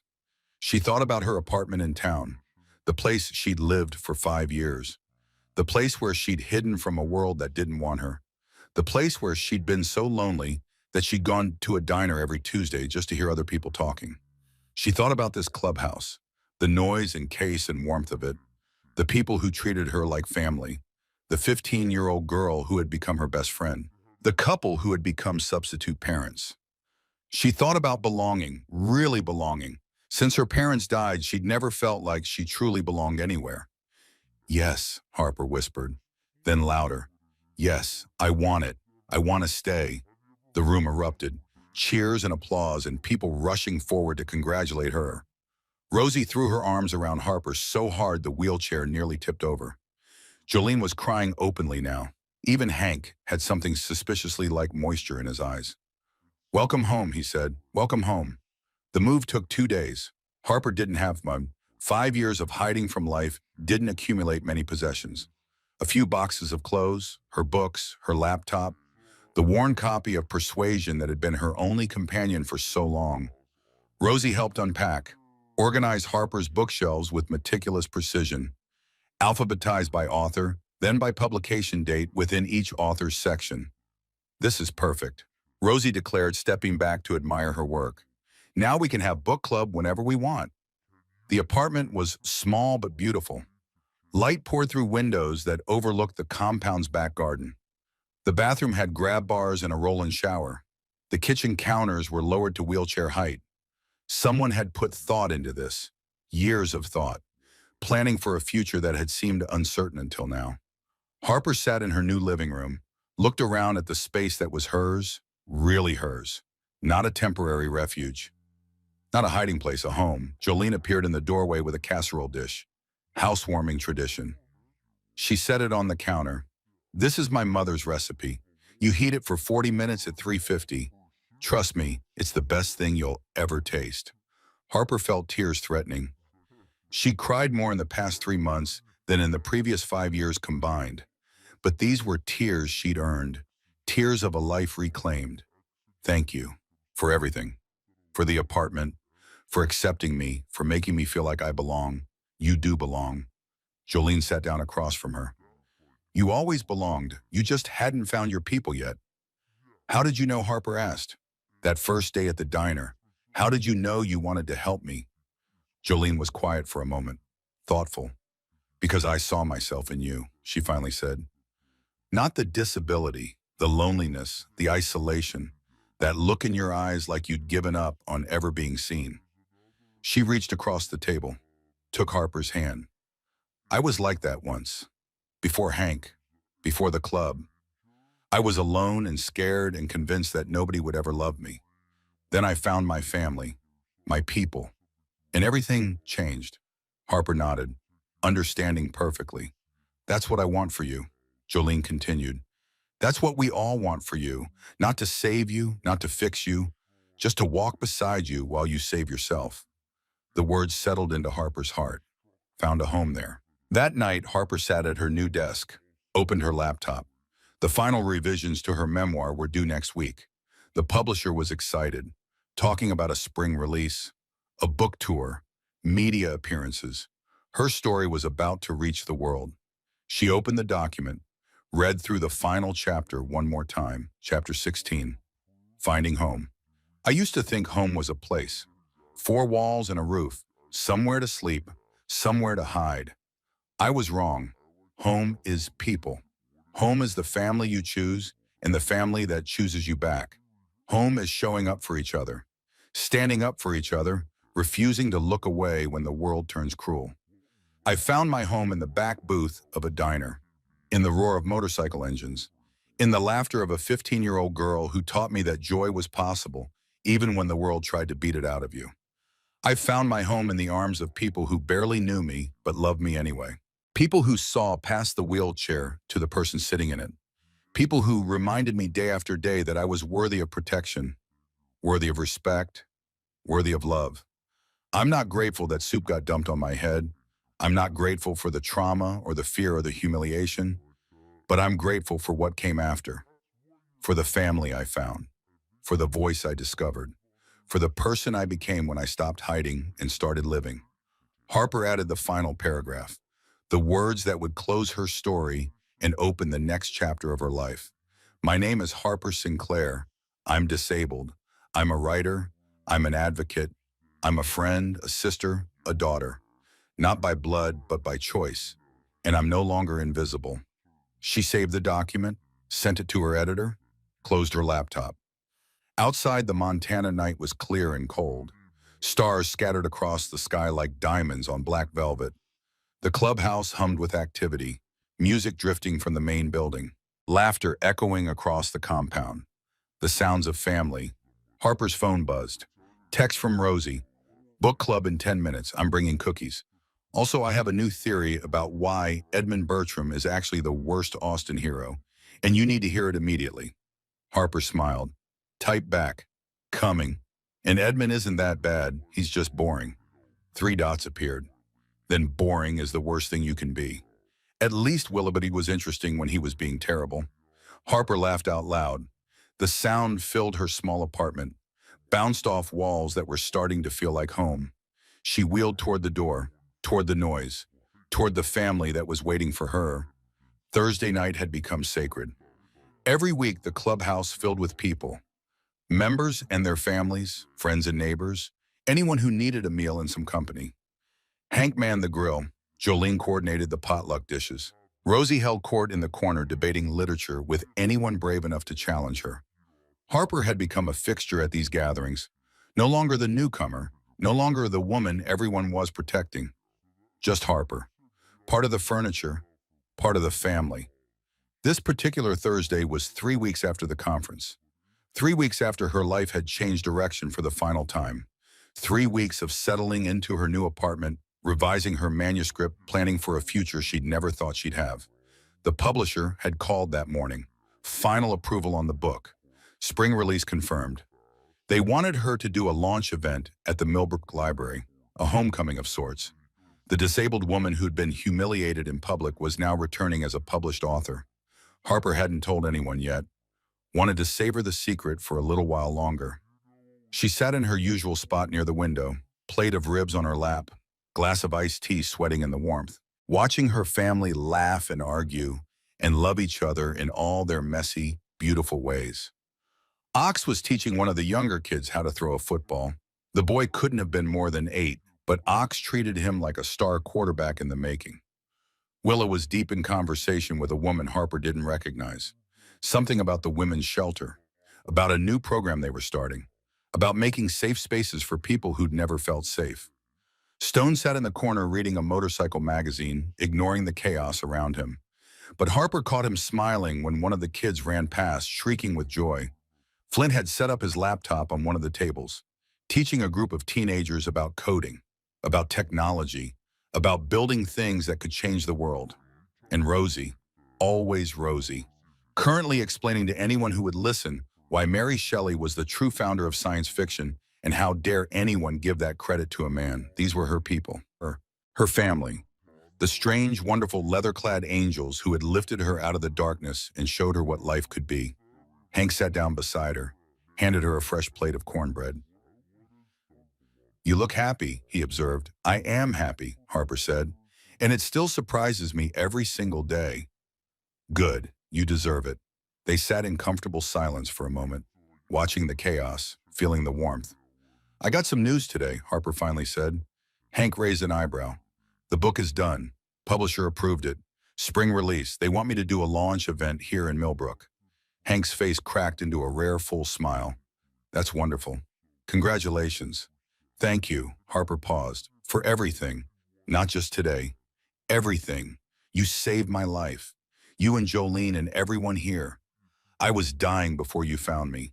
Not physically, but in every way that mattered." Hank shook his head. "We didn't save you. We just gave you a chance to save yourself. You did all the hard work." Harper thought about that, about the months of healing, the therapy sessions, the memoir that had poured out of her like blood from an old wound, the conference speech that had terrified her and transformed her in equal measure. Maybe they were both right. Maybe salvation was always a collaborative effort. Rosie appeared out of nowhere, as she always did. "Harper, book club, now. I've been waiting all day to discuss the ending of Persuasion, and I literally cannot wait another second." Harper looked at Hank. He shrugged. "The lady has spoken." Harper followed Rosie to their usual corner, the one with the comfortable chairs and the good lighting, the one that had become their sanctuary within a sanctuary. Rosie had brought cookies, chocolate chip, her grandmother's recipe that she guarded like a state secret. "Okay." Rosie settled into her chair with the intensity of a general preparing for battle. Captain Wentworth's letter. Final thoughts. Go. They debated for an hour. About love and loss and second chances. About the courage it took to admit you were wrong. About the miracle of finding someone who saw you clearly and loved you anyway. Somewhere in the middle of their discussion, Harper realized something important. She wasn't just talking about fictional characters anymore. She was talking about herself, about finding people who saw past her wheelchair to the person sitting in it, about getting a second chance at connection after years of isolation, about the courage it took to let people in after being hurt so many times. Captain Wentworth had written a letter that changed everything. Harper had written a book. Same thing, really, just different mediums. "You're crying," Rosie observed, grateful tears. Harper wiped her eyes, the best kind. "I know," Rosie smiled. "I cause a lot of those around here. It's my superpower." Harper laughed, reached across and squeezed Rosie's hand. "You're my best friend. You know that, right?" "I know," Rosie said. "You're mine, too." The Thursday dinner wound down around 9. People drifted off to their homes. Dishes got washed. Tables got wiped down. The clubhouse returned to its usual quiet. Harper wheeled back to her apartment, the one with the private entrance and the accessible bathroom and the view of the garden. The one that had become home in ways her old apartment never had. She sat at her desk, opened her laptop, not to write this time, just to look. The manuscript sat there, complete, ready for the world. Finding Home, a memoir of disability cruelty and the family that saved me. Her story, her truth, her voice. In a few months it would be in bookstores, in libraries, in the hands of people who might see themselves in her words. People who were lonely and scared and convinced that nobody would ever understand. Harper would understand. Harper would tell them they weren't alone. That was the gift, not the publishing contract or the speaking opportunities or the advocacy work. The gift was connection. The gift was reaching out across the darkness and finding another hand reaching back. A soft knock at the door. Harper opened it to find Rosie standing there. Pajamas, messy hair, two books clutched to her chest. "Can't sleep," Rosie said. "Want to read together?" Harper smiled, moved aside to let her in. Always. They settled into their usual spots.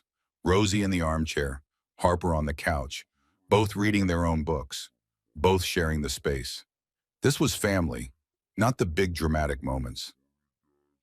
The small ones, the quiet nights, the shared silences, the comfort of being with someone who didn't need you to perform or explain or justify your existence. Harper looked over at Rosie, this 15-year-old girl who had taught her so much about courage and joy in refusing to be diminished. "Rosie."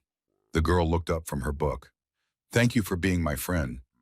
Rosie smiled, that brilliant, wholehearted smile that made the whole world seem brighter. "Thank you for being mine." They went back to reading. The night deepened around them. Stars wheeled overhead. The clubhouse settled into silence. Harper thought about everything that had brought her to this moment. The accident that killed her parents. The 5 years of isolation. The diner. The soup. The humiliation. And then the salvation. Hank and Jolene. The hellsangels. Rosie. The conference. The book. Every terrible thing had led to something beautiful.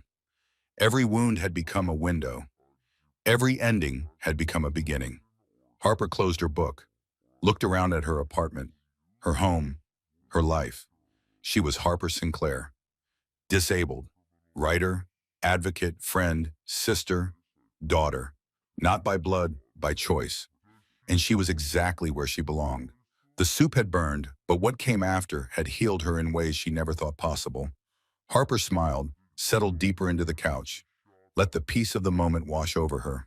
Outside, the Montana stars blazed against the darkness. The clubhouse stood quiet and solid. The motorcycles gleamed in the moonlight. And Harper Sinclair, who had once been invisible, was finally completely and wonderfully seen.